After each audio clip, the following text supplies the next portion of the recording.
Many of you know Dr. Hammond from his work and presentations. I have his curriculum vitae and his list of selected topics and talks that he's given spans about 5 pages. It's a heavy-duty vitae. You may be familiar with him also from his recently published Hypnotic Metaphors book, a big red oversized book published by Norton 2 years ago, which has the title of Big Red.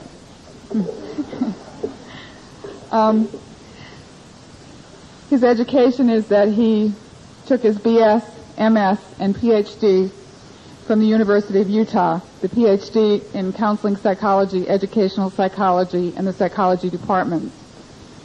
He is a diplomate in clinical hypnosis of the American Board of Psychological Hypnosis, a diplomate in sex therapy, the American Board of Sexology, a clinical supervisor and board examiner, American Board of Sexology, a diplomate in marital and sex therapy, the American Board of Family Psychology, a licensed psychologist in the state of Utah, and a licensed marital and family therapist. So you can tell this man has a lot of experience and a lot of varied experience. He currently serves as Research Associate Professor, Physical Medicine and Rehabilitation, University of Utah School of Medicine. He is the director and founder, Sex and Marital Therapy Clinic at the University of Utah. He has a private practice as a psychologist. He is an adjunct associate professor at the Educational Psychology Department at the University of Utah. In terms of his writing experience, he's the abstracts editor for the American Journal of Clinical Hypnosis, a position he's held from 1986 to the present. He is the advisory editor and founding member of the editorial board of the Ericksonian Monographs. He is a referee of the American Journal of Clinical Hypnosis and the Journal of Abnormal Psychology, and a reviewer and consultant to the National Center for Alcohol Education. He has received numerous professional honors, among them the Presidential Award of Merit of the American Society of Clinical Hypnosis in 1989, and the Irving Sector Award of the American Society of Clinical Hypnosis in 1990. In terms of some of his community activities, of special interest to this conference is he's a member of the Governor's Task Force on Ritual Abuse, Commission for Women and Families in the state of Utah. And then finally, as I said, he has a multitude of presenting and training and teaching experience. In addition to that, he is currently the president of the American Society of Clinical Hypnosis and a fellow of that organization. So I urge you to welcome him, and I know we'll have a good training day. Thank you.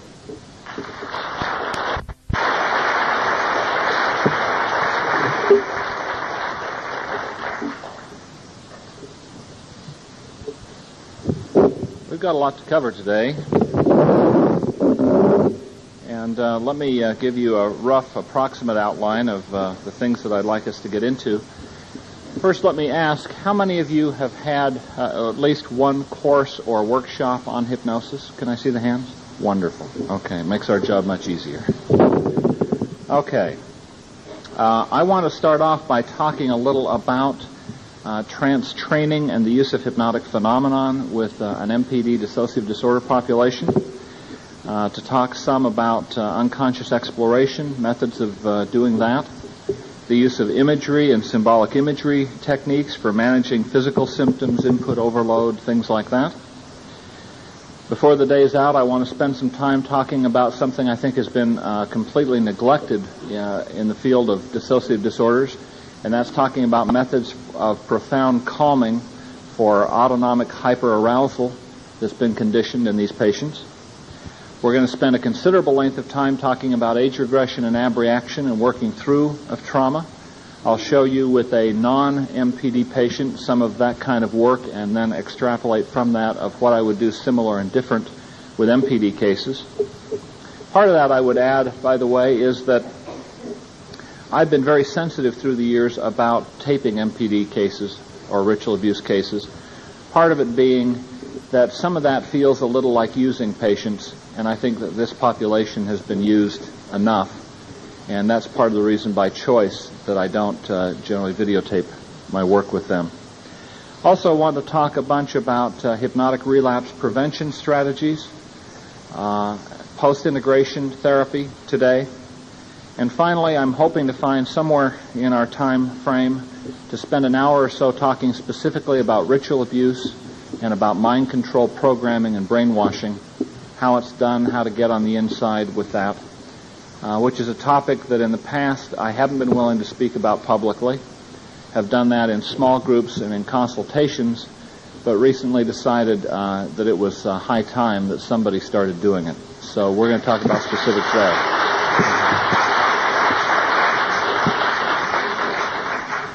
While being in Chicago at the first international Congress where ritual abuse was talked about.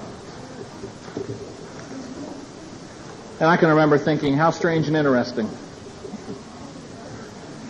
And I can recall many people listening to an example given that somebody thought was so idiosyncratic and rare, and all the people coming up after saying, gee, you're treating one too?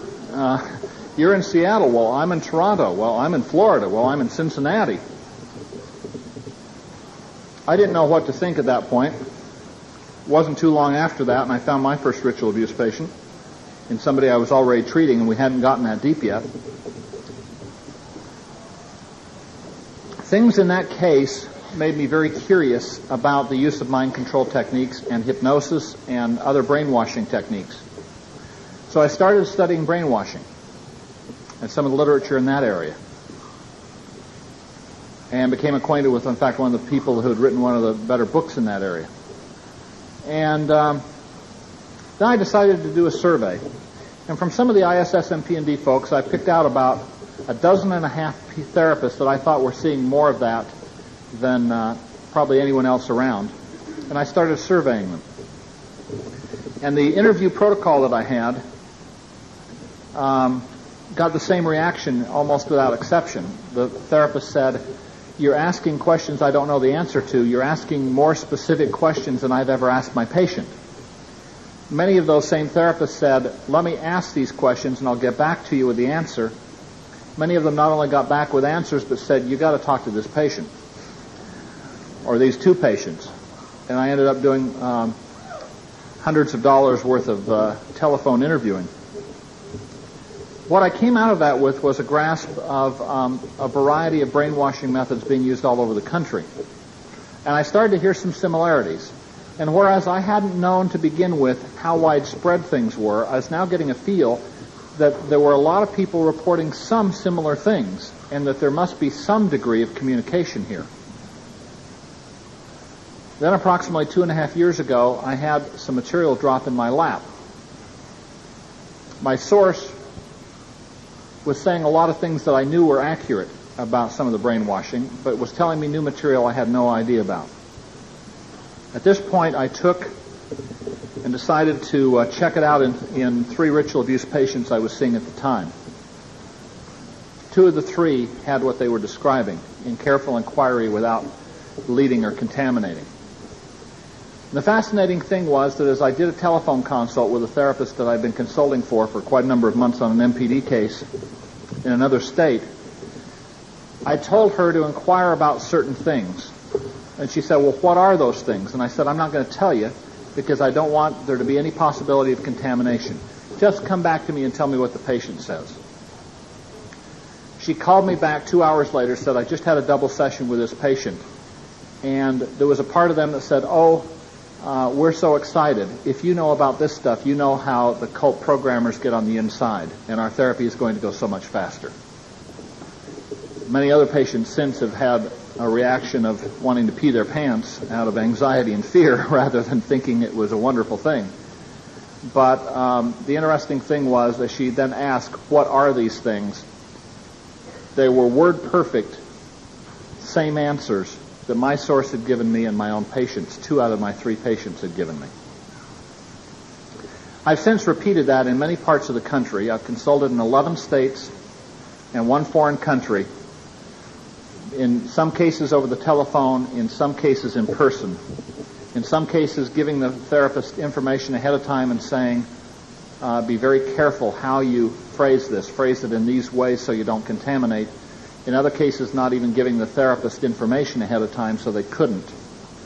And when you start to find the same highly esoteric information in different states and different countries, from Florida to California, you start to get an idea that there's something going on that is very large, very well coordinated, with a great deal of communication and systematicness to what's happening. So I have gone from someone kind of neutral and not knowing what to think about it all to someone who clearly believes ritual abuse is real, and that the people who say it isn't are either naive, like people who didn't want to believe the Holocaust, or they're dirty. Now, for a long time, I would tell a select group of therapists that I knew and trusted information and say, spread it out, don't spread my name, don't say where it came from, but here's some information, share it with other therapists if you find us on target, and I'd appreciate your feedback. People would question in talks and say, they were hungry for information. Myself, as well as a few others that I'd shared it with, were hedging out of concern and out of personal threats and out of death threats. I finally decided to hell with it. They're going to kill me, they're going to kill me. It's time to share more information with therapists. And part of that comes because we proceeded so cautiously and slowly, checking things in many different locations and finding the same thing. So I'm going to give you the way in with ritual abuse programming. I certainly can't tell you everything you want to know in 45 or 50 minutes, but I'm going to give you the essentials to get inside and start working at a new level. I don't know what proportion, honestly, of patients have this. I would guess that maybe somewhere around at least 50%, maybe as high as 3/4. I would guess maybe 2/3 of your ritual abuse patients may have this. What do I think the distinguishing characteristic is? If they were raised from birth in a mainstream cult, or if they were a non-bloodline person, meaning neither parent was in the cult, but cult people had a lot of access to them in early childhood, they may also have it. I have seen more than one ritual abuse patient who clearly had all the kind of ritual things you hear about. They seemed very genuine. They talked about all the typical things that you hear in this population, but had none of this programming, with prolonged, extensive checking. And so I believe in one case that I was personally treating that she was from a kind of schismatic break-off that had kind of gone off and done their own thing, and were no longer hooked into a mainstream group. Here's where it appears to have come from. At the end of World War II, before it even ended, Alan Dulles and people from our intelligence community were already through Switzerland making contacts to get out Nazi scientists. As World War II ends, they not only get out rocket scientists, but they also get out some Nazi doctors who have been doing mind control research in the death camps. They brought them to the United States. Along with them was a young boy, a teenager, who had been raised in a Hasidic Jewish tradition and a background of Kabbalistic mysticism that probably appealed to people in the cult, because at least by the turn of the century, Aleister Crowley had been introducing Kabbalism into satanic stuff, if not earlier. And I suspect it may have formed some bond between them.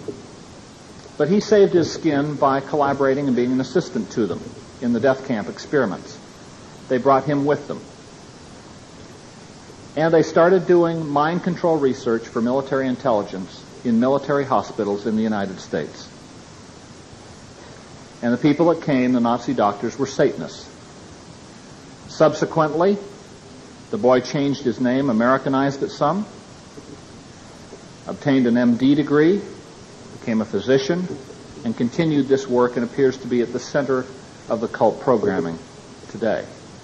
His name is known to patients throughout the country. What they basically do is they will get a child, and they'll start this in basic forms, it appears, by about 2.5, after the child's already been made dissociative. They'll make them dissociative not only through abuse, like sexual abuse, but also things like putting a mousetrap on their fingers and teaching the parents you do not go in until the child stops crying. Only then do you go in and remove it. They start in rudimentary forms at about 2.5 and kick in high gear appears around 6 or 6.5. Continue through adolescence with periodic reinforcements in adulthood. Basically, in the programming, the child will be put typically on a gurney. They will have an IV in one hand or arm. They'll be strapped down, typically naked. They will have wires attached to their heads to monitor electroencephalograph patterns. And they will see a pulsing light, most often described as red, occasionally white or blue. They'll be given most commonly, I believe, Demerol. Sometimes it'll be other drugs as well, depending on the kind of programming. They have it, I think, down to a science where they've learned you give so much every 25 minutes until the programming is done. They then, as they have that, will describe a pain in one ear, their right ear generally, where it appears a needle has been placed. And they will hear weird disorienting sounds in that ear, while they see photic stimulation, external psychic driving to drive the brain into a brainwave pattern with a pulsing light at a certain frequency. Not unlike the goggles that are now available through Sharper Image and some of those kinds of stores. Then, after a suitable period when they're in a certain brainwave state, they will begin programming them. Let me give you an example of one kind of programming oriented to self-destruction and debasement of the person in a patient at this point in time about 8 years old who has gone through a great deal. Early programming took place on a military installation. That's not uncommon. I've treated and been involved with cases who were part of this original mind control project, as well as having their programming on military reservations in many cases. We find a lot of connections with the CIA. This patient now was in a cult school, a private cult school, where several of these sessions occurred a week. She would go into a room, get all hooked up. They would do all of these sorts of things. And when she was into the proper altered state now, they were no longer having to monitor it with electroencephalographs. She also had already had placed on her electrodes, one in the vagina, for example, 4 on the head. Sometimes they'll be on other parts of the body. And they will then begin. And they would say to her, "You are angry with someone in the group." She said, "No, I'm not." And they violently shocked her. And they would say the same thing until she complied and didn't make any negative response. Then they would continue. And because you are angry with someone in the group, or when you are angry with someone in the group, you will hurt yourself. Do you understand? She said no, and they shocked her. They repeated it again. Do you understand? Well, yes, but I don't want to. Shock her again till they get compliance. And then they keep adding to it. And you will hurt yourself by cutting yourself. Do you understand? And maybe she'd say yes, but they might say, "We don't believe you," and shock her anyway. Go back and go over it again. And they would continue in this sort of fashion. She said typically it seemed as though they'd go about 30 minutes. Take a break for a smoke or something.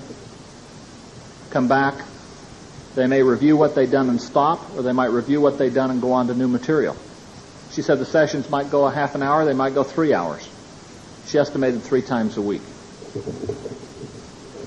Programming under the influence of drugs in a certain brainwave state, and with these noises in one ear and them speaking in the other ear, usually the left ear associated with right hemisphere, non-dominant brain functioning, and with them taking, therefore, and requiring intense concentration, intense focusing, and because often they'll have to memorize and say certain things back word perfect to avoid punishment, shock, and other kinds of things that are occurring.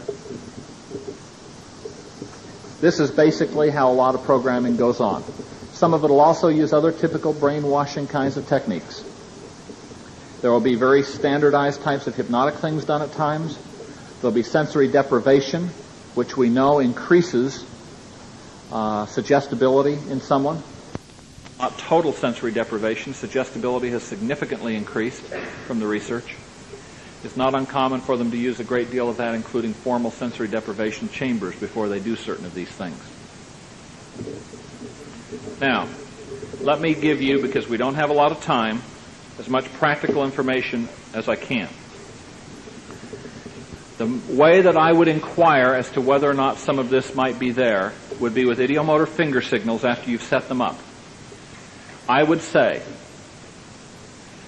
I want the central inner core of you to take control of the finger signals. Don't ask the unconscious mind. In the case where you're inquiring about ritual abuse, ask for the central inner core. The core is a cult-created part. And I want that central inner core of you to take control of this hand and of these finger signals, and when it has, for the yes finger to float up. Now I want to ask that inner core of you, is there any part of you, any part of Mary, if that's the host name, who knows anything about alpha, beta, delta, or theta?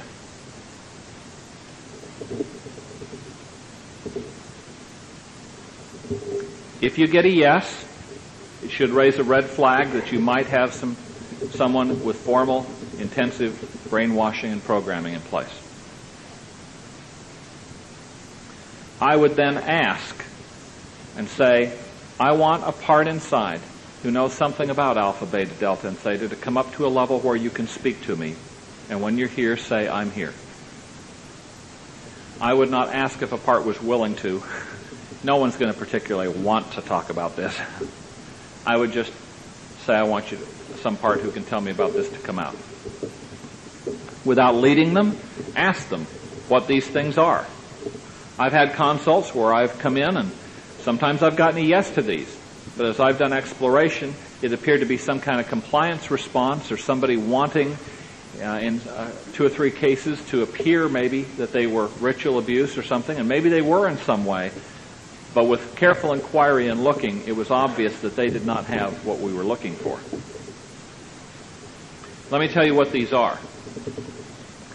Let's suppose that this whole front row here are multiples, and that she has an alter named Helen, she has one named Mary, she has one named Gertrude, she has one named Elizabeth, and she has one named Monica. Every one of those altars may have put on it a program, perhaps designated Alpha 009. A cult person could say Alpha 009 or make some kind of hand gesture to indicate this and get the same part out in any one of them, even though they had different names that they may be known by to you. Alpha appear to represent general programmings, the first kinds of things put in. Beta appear to be sexual programs. For example, how to perform oral sex in a certain way, how to perform sex in rituals, having to do with producing child pornography, directing child pornography, prostitution. Delta are killers, trained in how to kill in ceremonies. There will also be some self-harm stuff mixed in with that. Assassination and killing. Theta are called psychic killers. You know, I had never in my life heard those two terms paired together. I'd never heard the word psychic killers put together. But when you have people in different states, including therapists inquiring and asking, what is theta? And patients say to them, psychic killers, it tends to make one a believer that certain things are very systematic and very widespread. This comes from their belief in psychic sorts of abilities and powers, including their ability to psychically communicate with mother, including their ability to psychically cause somebody to develop a brain aneurysm and die. It also is a more future-oriented kind of programming. Then there's omega. I usually don't include that word when I say my first questions about, is there any part inside that knows anything about alpha, beta, delta, theta, because omega will shake them up even more. And omega has to do with self-destruct programming. Alpha and omega, the beginning and the end. This can include self-mutilation as well as killing themselves programming. Gamma appears to be system protection and deception programming, which will provide misinformation to you, try to misdirect you, tell you half-truths, protect different things inside. There can also be other Greek letters. I'd recommend that you go and get your entire Greek alphabet, and if you have verified that some of this stuff is present and they have given you some of the right answers about what some of this material is, and I can't underline enough, do not lead them. Do not say, is this killers? Get the answer from them, please. When you've done this, and it appears to be present, I would take your entire Greek alphabet and with idiomotor signals, go through the alphabet and say, is there any programming inside associated with epsilon, omicron, and go on through. There may be some systematicness to some of the other letters, but I'm not aware of it.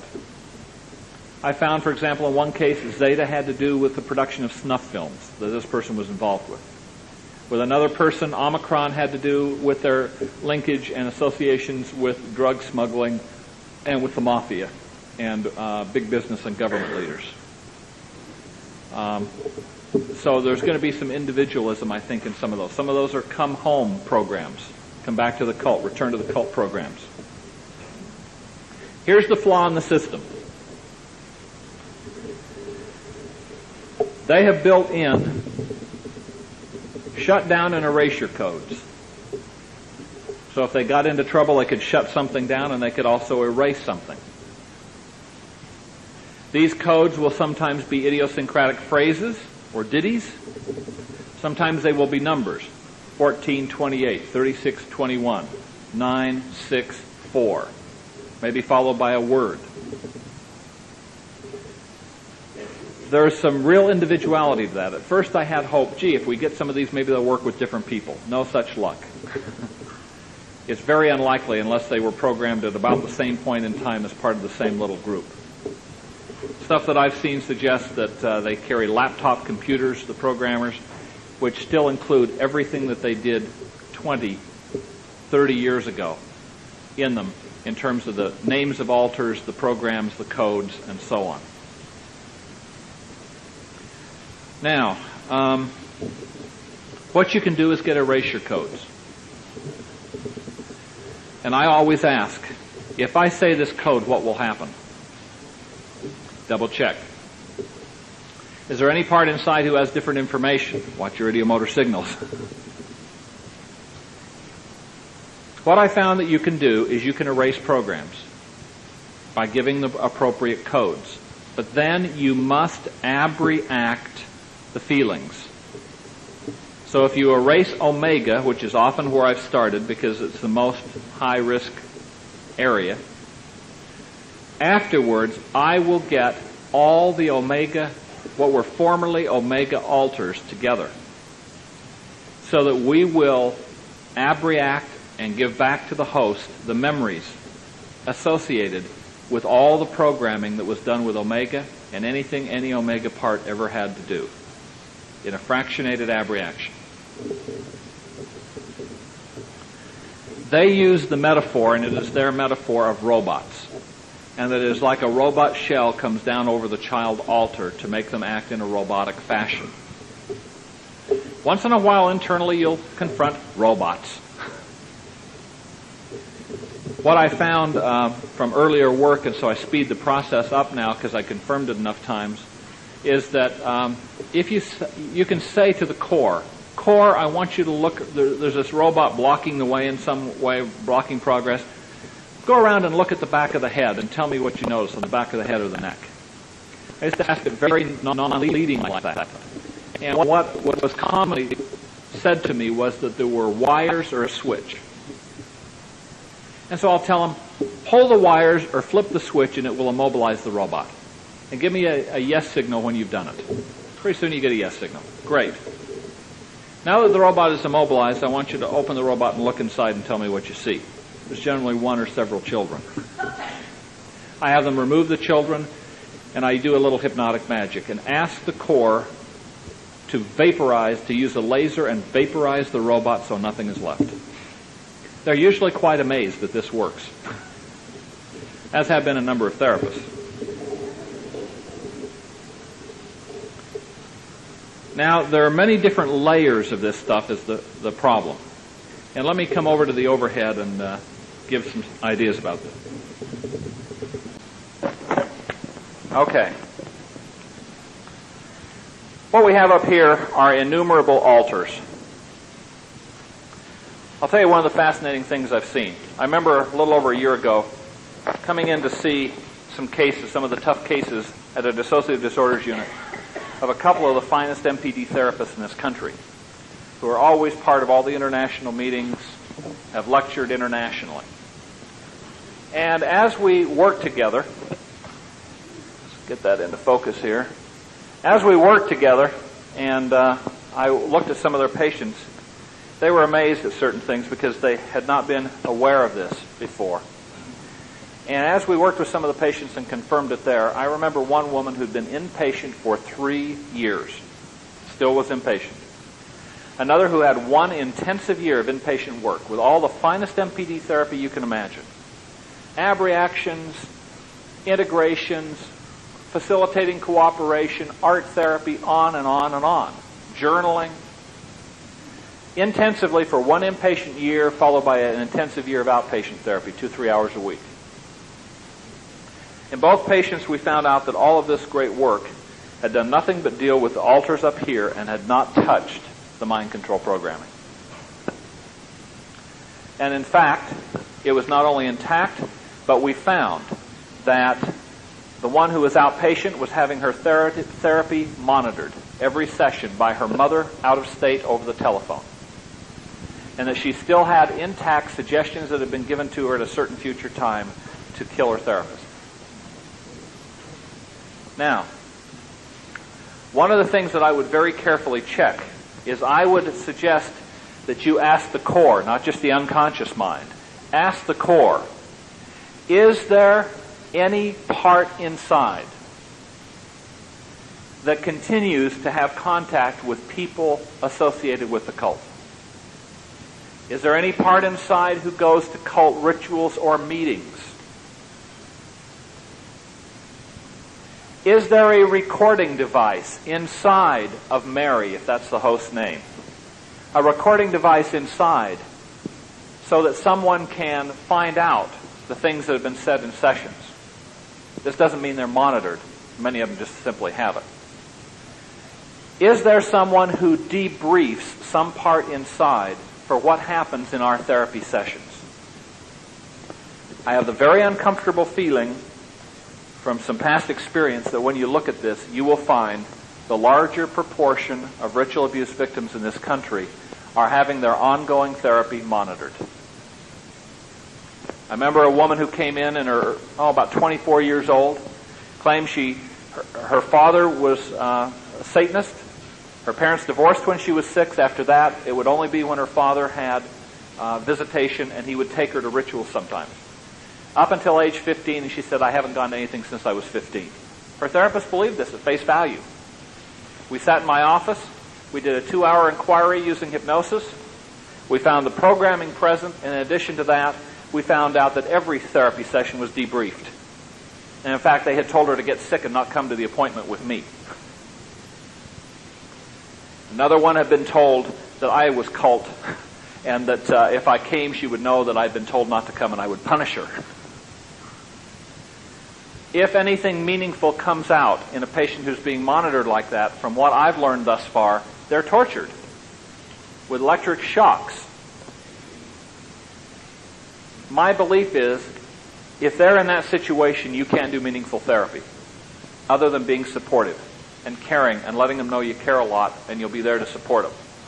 But I wouldn't try to work with any kind of deep material or deprogramming with them, because I think it can do nothing but get them tortured and hurt unless they can get into a safe, secure, inpatient unit for an extended period of time to do some of the work required. And I have a feeling that when you make inquiries, you're going to find that probably greater than 50% of these patients, if they're bloodline, meaning mother or dad or both involved, will be monitored on some ongoing basis. Now, when you come below the altars, you then have alpha, beta, delta, theta, so on and so forth, the Greek letter programming. And they will then have backups. Backup programs. There will typically be an erasure code for the backups. There may be one code that combines all the backups into one, and then an erasure code for them. Or simply one code that erases all the backups.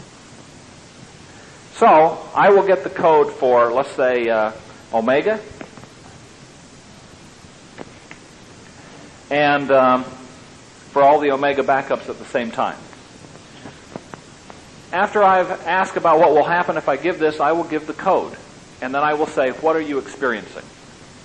They often describe computers whirring, things erasing, explosions inside, all sorts of interesting things. I've had some therapists come back and say, my Lord, I had never said anything about robots, and she said something about robots vaporizing. I remember one therapist who had been with me in several hypnosis workshops consulted with me about a crisis MPD situation, and I told her to inquire about alpha, beta, delta, theta. She did. She got back to me. She said, yeah, I get an indication it's there. What is it? I said, I'm not going to tell you. Go back and inquire about some of this, and we set an appointment for a week or so hence. She got back with me. She said, I asked what theta was, and she said psychic killers. I asked what delta was. She said killers. I said, okay. And so I told her about some of this stuff for a 2-hour consult. She called back and she said, this seemed too fantastic. I heard this and I thought, has Cory been working too hard? She said, I'm embarrassed to admit it, but she said, I held you in high professional regard, but this just sounded so off in the twilight zone that I really thought, is he having a nervous breakdown or something? And she said, but I respected you enough to ask about this. She said, I asked another MPD patient and she didn't have any of this. But in this patient, she started describing things. And how she worked, for example, with an erasure, and she was describing things like robots vaporizing and other kinds of things that she said, I hadn't told her about any of these things. Well, here's the problem. There are different layers, and I think some of them are designed to keep us going in circles forever. They figured we probably, in most cases, wouldn't get below the altars, which they purposefully created. The way you create Manchurian candidates is you divide the mind. It's part of what the intelligence community wanted to look at. If you're going to get an assassin, if you're going to get somebody to go do something, you divide the mind. Fascinates me about cases like the assassination of Robert Kennedy, where Bernard Diamond, on examining Sirhan, found that he had total amnesia for the killing of Robert Kennedy, but under hypnosis could remember it. But despite suggestions he would be able to consciously remember, could not remember a thing after he was out of hypnosis. I'd love to examine Sirhan. It appears that below this we've got some other layers. One is called green programming, it appears. And isn't it interesting that the doctor's name is Dr. Green? One of the questions I'll ask in a way to not contaminate is, after I've identified some of this stuff is there and they've given me a few right answers about what some of it is, if there were a doctor associated with this programming, and his name were a color, like Dr. Chartreuse or something, if his name were a color, what would the color be? Now, once in a while, I've had some other colors mentioned in about 3 or 4 patients that I felt were trying to dissimulate in some way, and I don't really believe had this. In one case, I got another color, and I found out later it was a doctor whose name was a color who was being trained by Dr. Green almost 30 years ago. And he supervised part of the programming of this woman under this doctor. Remember, one woman couldn't come up with anything. No altar would speak up with anything. I said, okay, and we went on to some other material. About 2 minutes later, she said, Green. Do you mean Dr. Green? We found this all over. There appears to be some green programming below that, and I suspect that it has a structure sort of like this, that you get down to fewer and more essential programs the deeper you go. Below green programming is ultra green. And the green tree. Kabbalistic mysticism is mixed all into this. If you're going to work with this, you need to pick up a couple of books on the Kabbalah.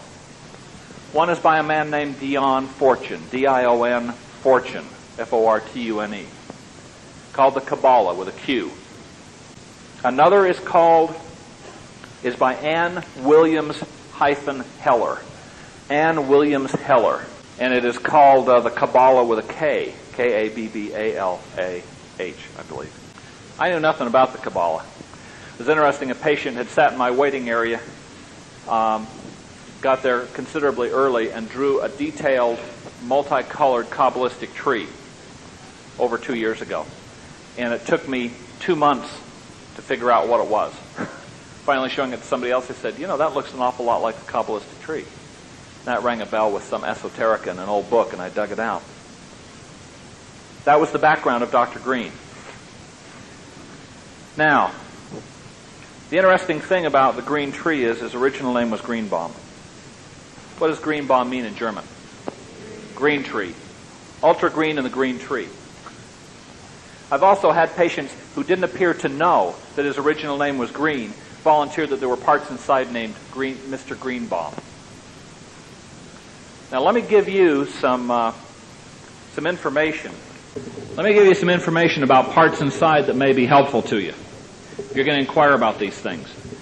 Because my experience is, one part will give you some information and either run dry or get defensive or scared and stop. And so you punt and you make an end run and you come around the other direction, you find another part. I'll tell you several parts to ask for and ask if there's a part by this name. And by the way, when I'm screening patients and fiddling around with this, I throw in a bunch of spurious ones and ask, is there a part inside by this name and by that name? As a check on whether or not it appears genuine. For example, in addition to the core, I ask, is there a part inside named wisdom? Wisdom is part of the Kabbalistic tree. Wisdom, I've often found, will be helpful and give you a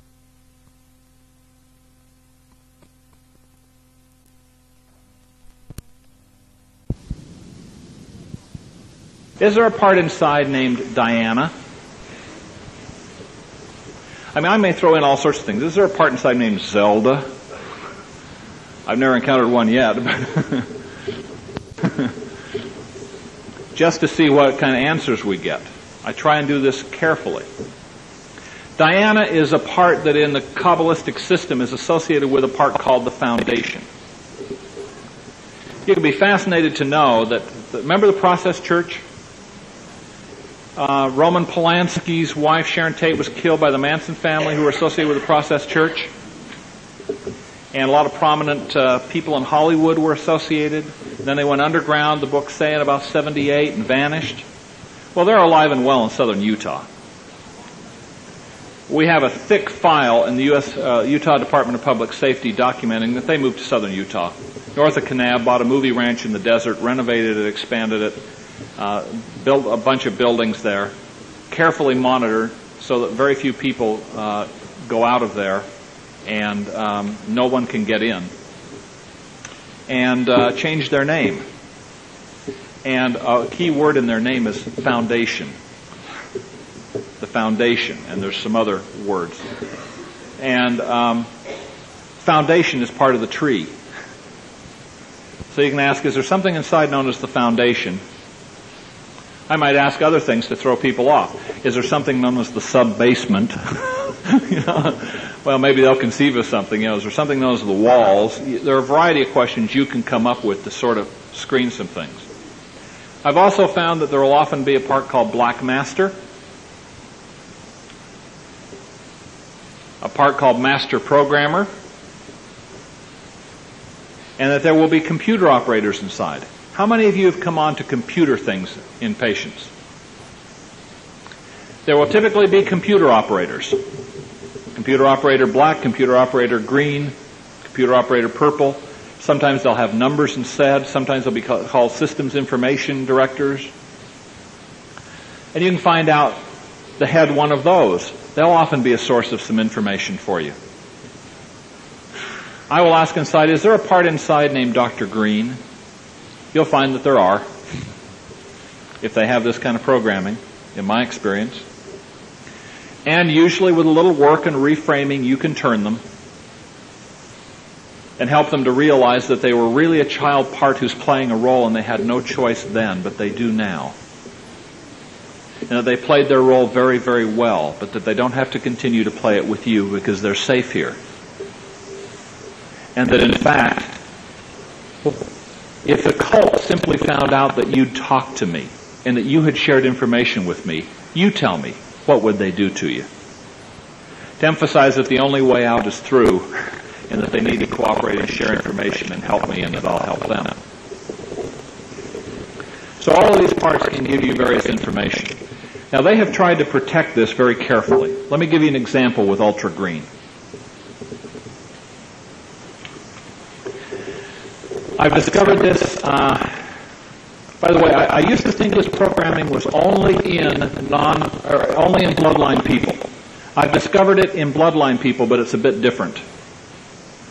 They don't want it to be just the same. And I don't think you'll find deep things like ultra green, and probably not even green programming at this deep, or with non-bloodline people. But let me tell you something that I discovered first in a non-bloodline and then in a bloodline. We were going along, and a patient was close to getting well, approaching final integration in a non-bloodline, and she suddenly started hallucinating. And her fingers were becoming hammers and other things like that. And so I used an affect bridge and we went back. And we found that what happened was that they gave suggestions that if she ever got well, got to a certain point, she would go crazy. And the way they did this was they strapped her down and they gave her LSD when she was 8 years old. And then when she began hallucinating, they inquired about the nature of the hallucinations so that they could utilize them in good Ericksonian fashion and build on them. And then combine the drug effect with powerful suggestions. If you ever get to this point, you will go crazy. If you ever get fully integrated and get well, you will go crazy like this and will be locked up in an institution for the rest of your life. And they gave those suggestions vigorously and repetitively. Finally, they introduced other suggestions that rather than have this happen, it would be easier to just kill yourself. In a bloodline patient then, as I began inquiring about deep material, the patient started to experience similar symptoms. We went back and we found that identical things were done to her. And this was called the GREENBAUM, B-O-M-B. Lots of interesting internal consistencies, like that play on words with Dr. Greenbaum, his original name. Now, in this case, it was done to her at age 9 for the first time. And then only hers was different. Hers was a suggestion for amnesia.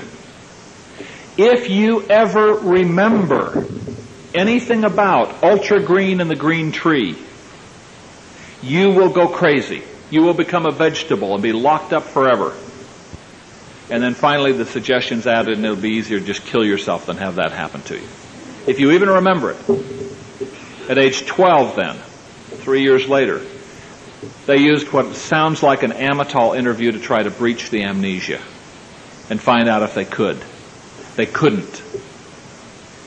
So then they strapped her down again, took and gave her something to kind of paralyze her body, gave her LSD, an even bigger dose, and reinforced all the suggestions.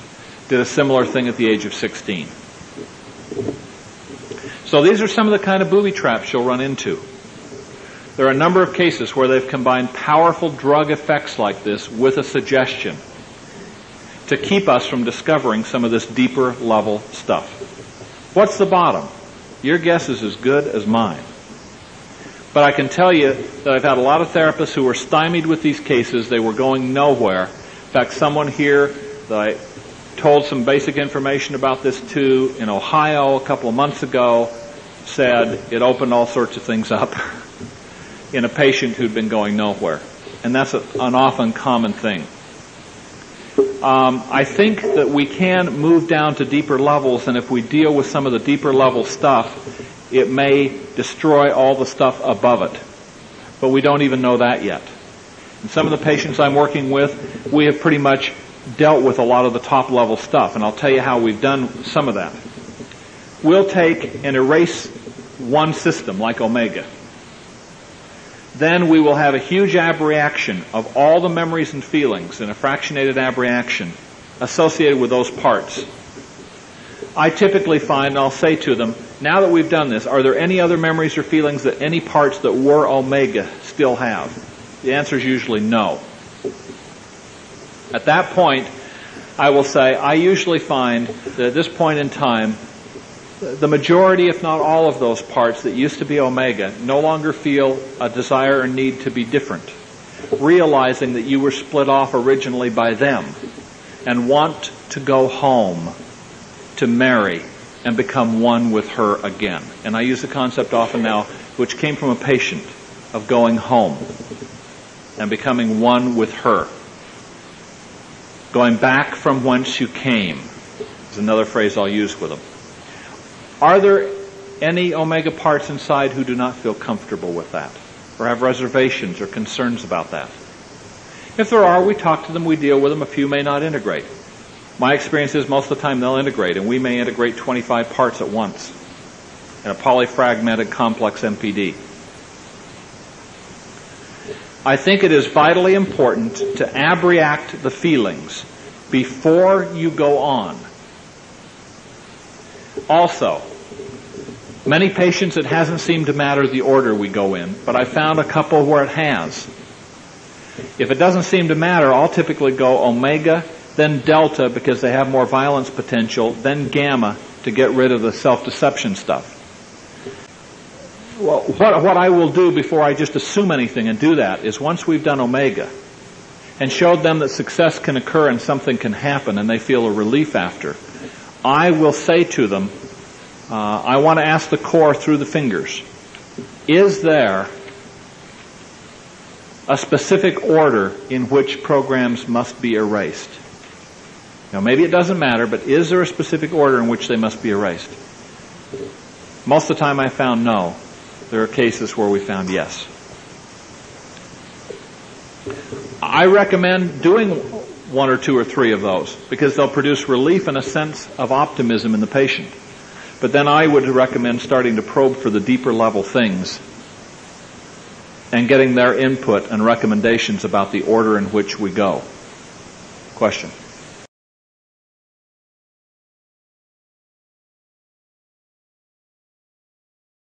What has been the typical age and the typical gender of this type of person? I know of this being found in men and women. Most of the patients I know of MPD ritual abuse who are being treated are women, however. But I know of some men being treated where we've found this. A while back I was talking to a small group of therapists somewhere. I told them about some of this. And in the middle of talking about some of this, all the color drained out of one social worker's face. And she obviously had a reaction, and I asked her about it, and she said, I'm working with a 5-year-old boy. And she said, just in the last few weeks, he was saying something about a Dr. Green. And I went on a little further and I mentioned some of these things, and she just shook her head again. I said, what's going on? And she said, he's been spontaneously telling me about robots and about Omega. I think you will find variations of this, and that they have changed it probably every few years, and maybe somewhat regionally to throw us off in various ways. But that certain basics and fundamentals will probably be there. I have seen this in people up into their 40s, including people whose parents were very, very high in the CIA, other sorts of things like that. I've had some that were originally part of the Monarch Project, which is the name of the government intelligence project. Question in the back. I'm still not grasping how you find out how to erase. How do you get that information? I would say I want the core, if necessary, using the telepathic communication ability you have to read minds, because they believe in that kind of stuff, so I'll use it. I was trained in Ericksonian stuff. To obtain for me the erasure code for all Omega programs. And when you've done so, I want the yes finger to float up. Then I ask them to tell it to me. Are there backups for Omega programs? Yes. Okay. How many backups are there? 6, they say. Let's say. It's different numbers. Is there an erasure code for all the backup programs? No. Is there an erasure code that combines all the backups into one? Yes. Obtain that code for me. When you've got it, give me the yes signal again. And it can move almost that fast in some cases where there's not massive resistance. Question? Yes, can you tell me what you know about risks to the therapist? What kind of data? You would have to ask. Yeah, I'd like to know that. What kind of data do you have, given that you've had contact with large numbers of people? Not just threats, but also any injury, any family problems that have arisen. That's one question. The second one is, are you aware of anybody that you've treated or others with this level of dissociation and trauma that have recovered, integrated, whole, and happy? Okay. I have one non-bloodline multiple, complex multiple, who had this kind of programming where they had a lot of access to the patient as neighbors and with a doctor. By the way, you'll find physicians heavily involved. They've encouraged their own to go to medical school, to prescribe drugs, to take care of their own, to get access to medical technology and be above suspicion. There have been a couple, in fact, in Utah who have been nailed now. We now in Utah have 2 full-time ritual abuse investigators with statewide jurisdiction under the Attorney General's office to do nothing but investigate this. Okay? And in a poll done in the state of Utah in January by the major newspaper and television station, they found that 90% of Utahns believe that ritual abuse is genuine and real. Not all of them believe it's a frequent occurrence, but some of that in part from 2 years of work by the Governor's Commission on Ritual Abuse, interviewing, talking, meeting people, gathering data. And when people say, by the way, there's no evidence, they've never found a body, that's baloney. They found a body in Idaho of a child. They've had a case last summer that was convicted on first-degree murder charges. 2 people that the summer before that were arrested where the teenage girl's finger and head were in the refrigerator. They were convicted of first-degree murder in Detroit. There have been cases in bodies. Back to risk. I know of no therapist who's been harmed. Proceed. Inform us that there will come a future time where we could be at risk of being assassinated by parts of patients who have been programmed to kill at a certain time anyone that they hold and any member of their own family who's not active. If that would come about, it is speculative. Who knows for sure? Maybe. So I don't think it's entirely without risk. Question in the back. It seems to me that there seems to be some similarity between these kinds of programming and those people who claim that they've been abducted by spaceships and have had themselves physically probed and reprogrammed and all of that sort of thing. And I think Cape Canaveral is across the Florida peninsula for me, and I don't think that they've reported any spaceships lately. I was just wondering, is there any sort of relationship between them? I'll share my speculation that comes from others, really. I have not dealt with any of those people. However, I know a therapist that I know and trust and respect and who I've informed about all this a couple of years ago and found in a lot of patients and so on, who is firmly of the belief that those people are in fact ritual abuse victims who have been programmed with that sort of thing to destroy all their credibility. Because somebody's come in reporting abduction by a flying saucer, who's going to believe them about anything else in the future? And also is the kind of thing that can be pointed to and said, this is as ridiculous as that. All I know is that I recently had a telephone consult with a therapist where I had been instructing her about some of this kind of stuff. And when we were consulting at one point in a fifth or sixth interview, she said, by the way, do you know anything about this topic? And I said, well, not really, and shared with them what I've shared with you. I said, if it were me dealing with this guy that she'd been seeing for a couple of months, I said, I would ask inside for the core to take control of finger signals and inquire about alpha, beta, delta, theta. She proceeded to do all that, got back to me a week later and said, boy, were you on target. There's a part inside named Dr. Green. There's this kind of programming. Yes? What's the difference between this kind of program and cult-type abuse and satanic abuse and the kind of cults with the candles and the kind of This type of programming will be done in the cults with candles and all of the rest. My impression is this is simply done in people where they have great access to them or their bloodline and their parents are in it, where they can be raised in it from an early age. If they are bloodline, they are the chosen generation. If not, they are expendable, and they are expected to die and not get well. And there will be booby traps in your way if they're non-bloodline people, that when they get well, they will kill themselves. And I'll tell you just a little about that. But my belief is that some people that have ritual abuse and don't have this have been ritually abused, but they may be part of a non-mainstream group. The Satanism comes in the overall philosophy overriding all of this. People say, what's the purpose of it? My best guess is that the purpose of it is that they want an army of Manchurian candidates.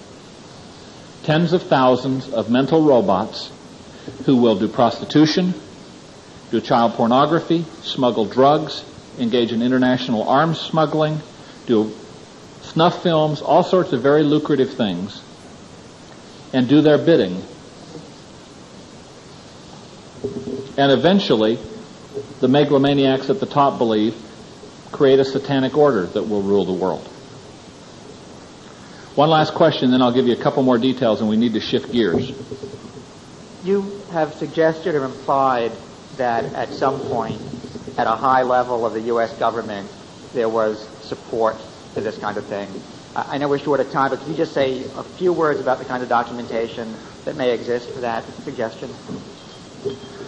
There isn't great documentation of it. It comes from victims who are imperiled witnesses. The interesting thing is how many people have described the same scenario and how many people that we have worked with who have had relatives in NASA, in the CIA, and in the military, including very high-ups in the military. I can tell you that a friend and colleague of mine who has probably the equivalent of half the table space on that far side of the room filled with boxes with declassified documents from mind control research done in the past that has been able to be declassified over a couple of decade period. And it's read more government documents about mind control than anyone else.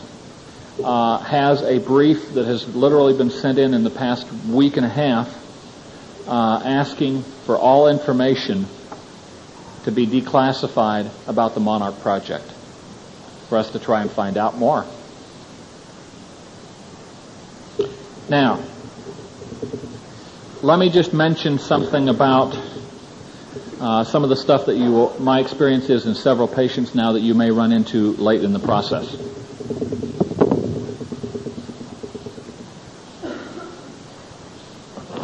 I know I'm throwing a lot at you in a hurry. Some of it is completely foreign, and some of you may think, gosh, could any of this be true? Just, ask. Find out in your patients, and you may be lucky and there isn't any of this. Somewhere at a deep level, you may run onto some things like this. Let me describe to you, I can find my pen,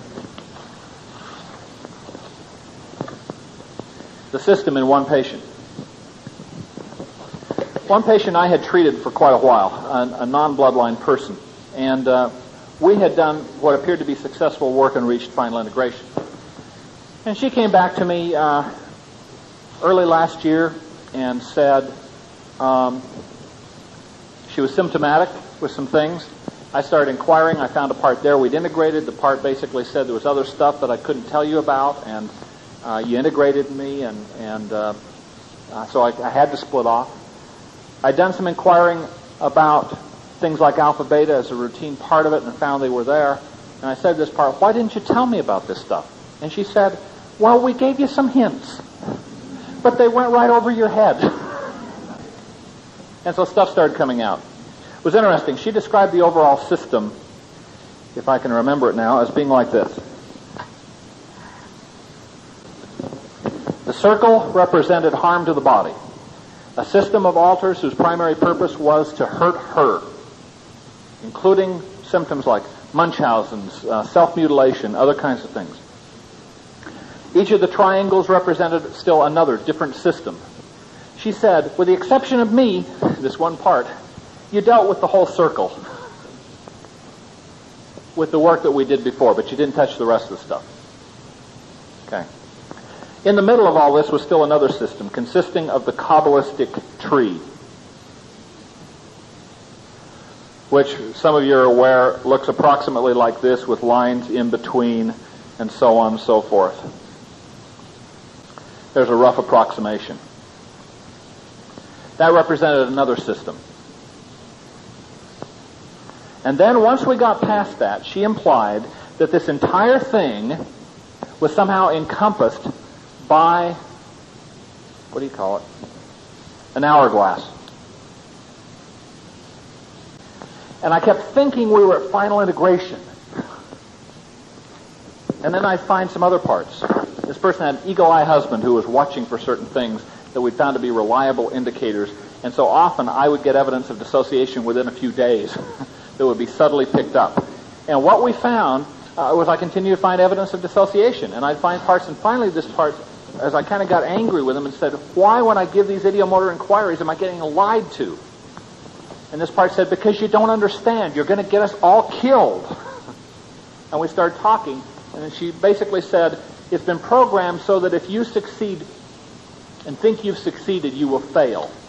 They build it in as a way to laugh at you. That if you ever get us integrated, we will die. And here's what she said. This part said, I'm one of 12 disciples, and I found this in others.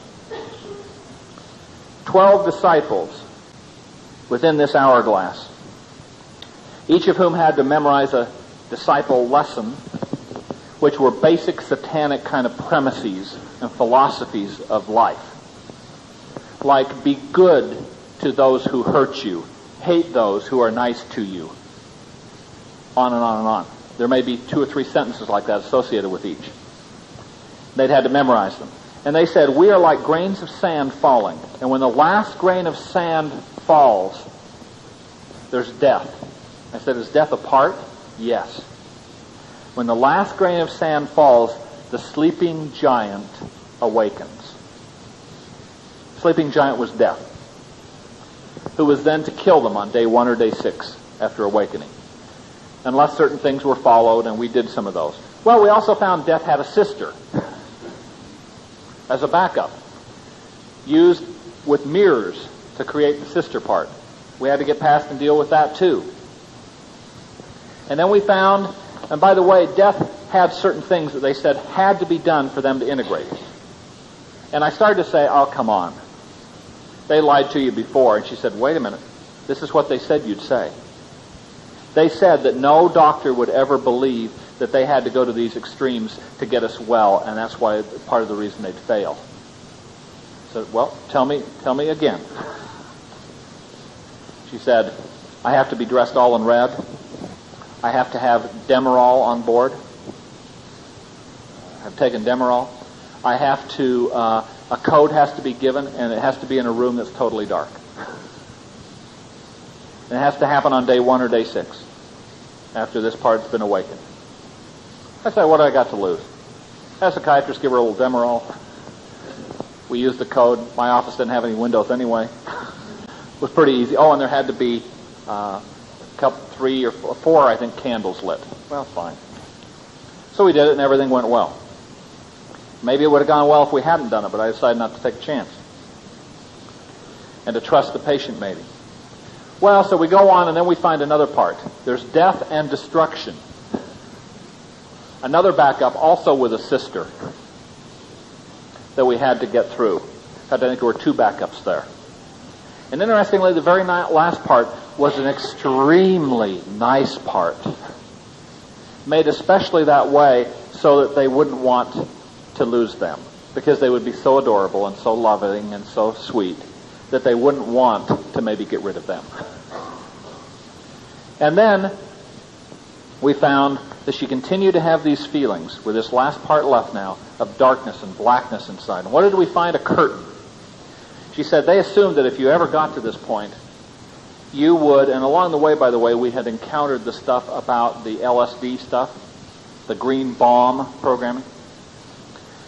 And the message was that, she said, there is a curtain behind which are the remaining feelings and memories. But it can't be opened from the middle. It's like a stage curtain. It has to be opened this way. But it can't be opened. They assumed that you would try and deal with all the feelings. That can't be opened until you've dealt with that last part and they've integrated. And so far it looks like we've got integration in this holding. So I found death and destruction and the hourglass in non-bloodline. The tree and the hourglass, this patient informed me, were made of sand because we were meant to die. We're expendable. We're the unchosen generation. I've heard variously that it's crystals or blood that fill the hourglass in bloodline people. And by the way, you can do real simple things like turn the hourglass on its side so nothing can fall out, so time stands still to be able to do certain kinds of work. Spread the grains of sand on the seashore so that they can't be numbered and the time will not be counted. Got that idea from a ritual abuse victim who had seen some of this kind of programming done that another therapist was seeing. So those are maybe just a few other hints about things that may be helpful or meaningful. We're talking about very intensive kinds of things and at deep levels.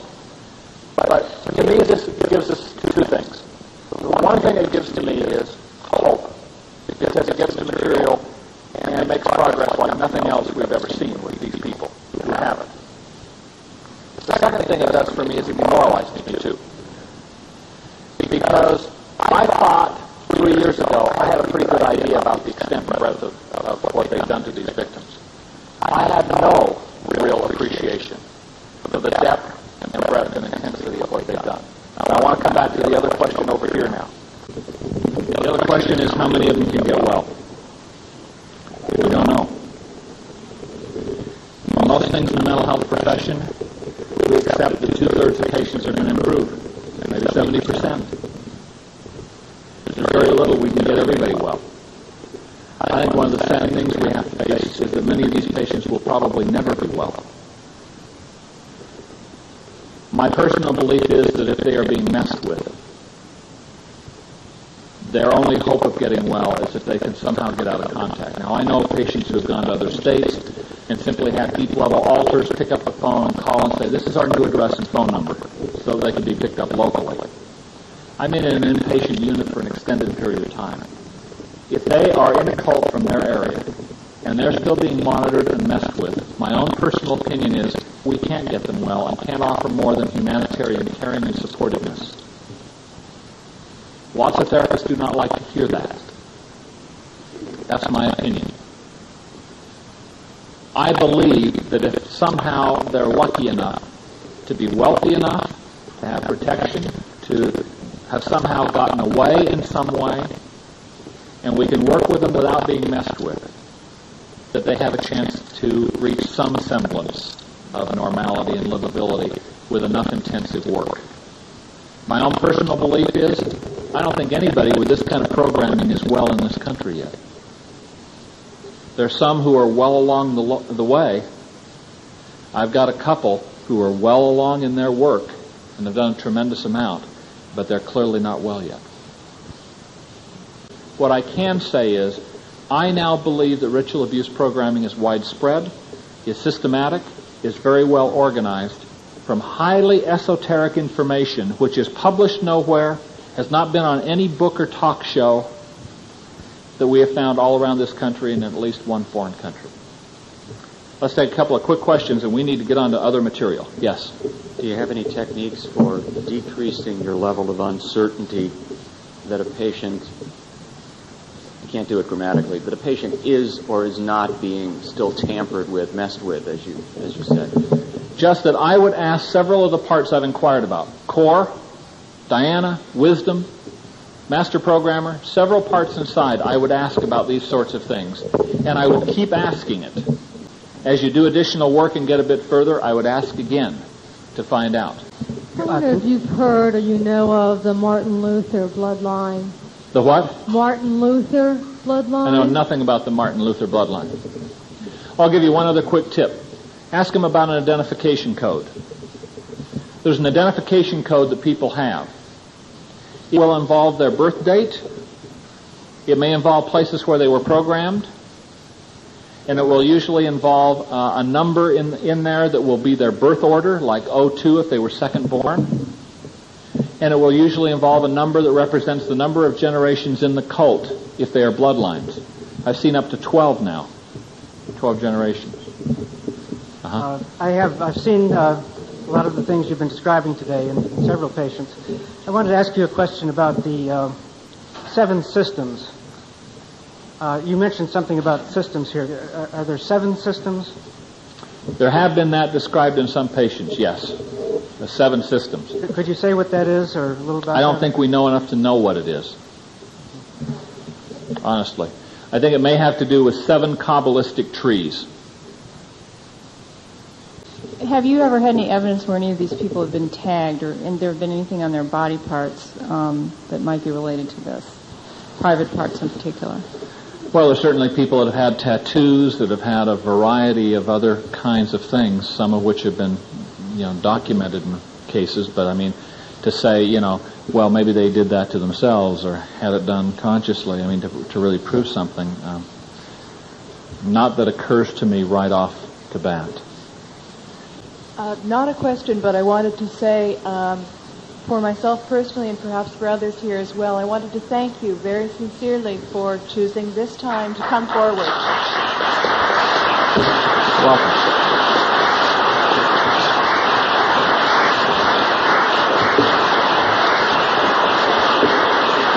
Does anyone want to join us in the standing ovation for this material? It's wonderful. A dear friend who's one of the top people in the field, who I know has had death threats, but I know struggled for professional credibility in believing in MPD, and was harshly criticized for even believing in that 10 and 15 years ago.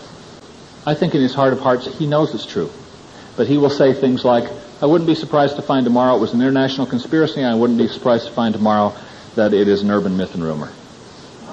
He tries to stay right on the fence.